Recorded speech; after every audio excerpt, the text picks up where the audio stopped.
Llega a Duro de Domar el analista político que nos cuenta la verdad de la milanesa. El GPS periodístico que siempre nos lleva a buen puerto.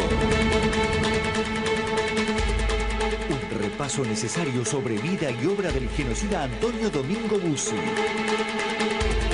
Hoy desata los nudos de la realidad Mario Weinfeld. Mario, gracias, como siempre, muy interesante escucharte. Ahora con respecto a la muerte de Antonio Domingo Bussi, quien fuera dictador en Tucumán, un hombre y además accedió a la gobernación vía democrática. Claro. Murió hoy Antonio Domingo Bussi, murió con una condena a cadena perpetua, murió, ya en los últimos tiempos no, porque estaba internado, pero estaba con prisión domiciliaria, murió despojado de su condición militar. Y el partido político que lo encumbró está destruido, está perdido, sencillamente perdió porque perdió el favor popular en las últimas elecciones, le fue pésimo. Y todas estas cosas, digo, merecen consignarse. Y tal vez cuando hablamos de cualquiera de estos represores, que ya han muerto unos cuantos y que están... Yo a veces me pregunto, muchos de los que hemos vivido muy concernidos por esta cuestión, muy interesados, sabemos mucho de ellos, conocemos mucho de ellos, conocemos sus temperamentos, sus caracteres, anécdotas personales. Y a veces a mí me parece que con el tiempo lo que va a ir decantando es las características generales de la dictadura militar, el genocidio, la destrucción del aparato productivo, la entrega del patrimonio nacional, el intento de destrucción de todas las formas de organización social y militante que hubo en la Argentina y el arrasamiento de casi todas las conquistas laborales y sociales, más la destrucción del Estado benefactor.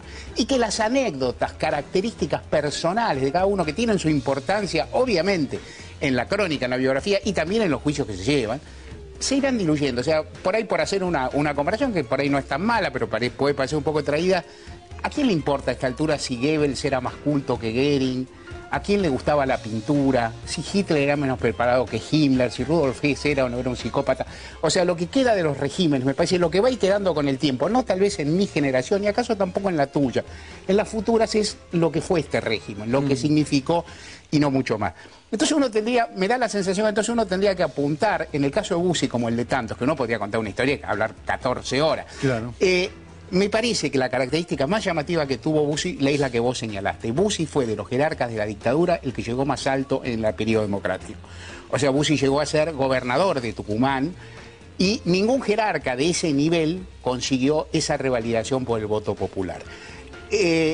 Iba a llegar a ser gobernador en 1991. Y Carlos Menem ahí urdió la jugada de poner a Palito Ortega, una figura popularísima en Tucumán obviamente, como candidato, y con eso le cerró el camino. Pero en realidad se lo tapó fue una maniobra astuta de Menem. Sí. Y en términos democráticos yo diría positiva, hay que decirlo, aunque uno por supuesto... Gran aporte de Palito Ortega, evitando que Bussi... Claro, por eso significó. Pero en el año 95 Bussi llegó, y en el 99 su hijo Ricardo perdió la elección por un pelito.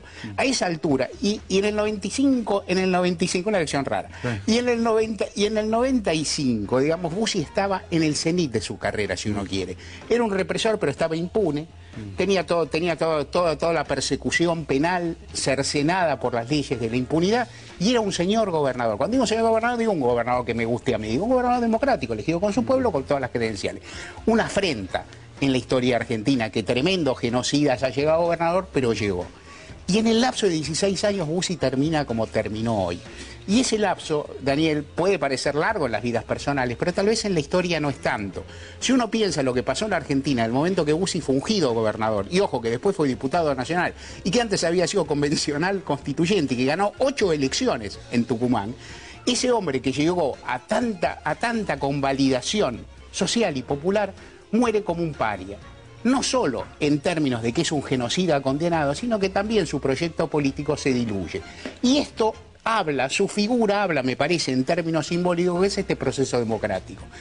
Con tal vez el episodio más espantoso de convalidación de un dictador, porque Bussi fue un dictador en Tucumán, Videla no llegó a tanto, Macera, que quería ser presidente, no llegó a esas cumbres. Hubo un par de partidos procesistas que ganaban elecciones en algunas provincias de gobernadores. Huyó en Salta, ¿no? Sí, huyó en Salta. En Chaco ganó el partido de Ruiz Palacios, que Ruiz Palacios de cualquier forma no eran jerarcas tan importantes como Bussi. De los grandes... Bussi estuvo muy involucrado en la represión. Él. Claro, y aparte era gobernador. Claro. O sea, una figura del calibre de Bussi, ninguno llegó tan alto. Él consiguió con votos más que Macera, más que Videla, más que cualquiera. Y en 16 años todo eso se derrumbó por imperio del discurrir de la democracia. Así como por imperio del discurrir de la democracia, de la lucha de los organismos de derechos humanos y de decisiones políticas fundamentales que tomó el gobierno kirchnerista, que acompañó la Corte Suprema y que acompañó el Congreso, sus crímenes fueron juzgados. Es decir, él tiene una condena y en realidad su enfermedad de los últimos años impidió que tuviera más. Lo que uno tiene que decir es que, Bussi muere el día que muere y muere, en fin. La muerte es un episodio que escapa a voluntad de todos los humanos. Lo que uno puede felicitarse es del contexto en el que muere Bussi. Un contexto en el que todo lo que hizo ha sido desautorizado por la sociedad argentina y por las instituciones argentinas y aún por el pueblo de su provincia. Una buena evolución de la sociedad tucumana, ¿no? Que claro, reivindicó en algún momento a Bussi. Exactamente. Y hay otra cosa que también me gustaría señalar, porque por un azar del calendario, sí, es decir, por un azar, hoy mismo, más que se reabrió, tomó cuerpo la causa que investiga el asesinato del obispo Angelelli en La Rioja. En La Rioja, ¿no? En La Rioja. Una causa que se abrió en el 84. En el 85 se cerró por obediencia debida y punto final. Se reavivó en democracia lentamente, no se conseguían pruebas, nadie hacía mucho, menos que nadie la jerarquía de la Iglesia Católica, que nunca tomó el homicidio de Angelelli como homicidio y a su obispo como una víctima. Y ahora, hoy la causa se reanima, se procesan determinadas personas, inclusive Luciano Benjamín Menéndez, entre otros. Videla, ¿no? Claro, y la causa se pone en movimiento. Y uno dice, ¿por qué ocurre esto? ¿Cuándo ocurre esto? En un determinado contexto político. En un contexto político en que la Argentina, en materia de derechos humanos, se ha puesto de pie, sostiene una política consistente durante muchos años y la sociedad también acompaña, que es el símbolo de Tucumán. Por lo demás, el hombre murió viejo, abandonado, solo, murió como debía morir, con una condena, es decir, con una condena penal encima y con el repudio de la sociedad. Mejor no se puede, no digo que no es ni pedir ni no pedir.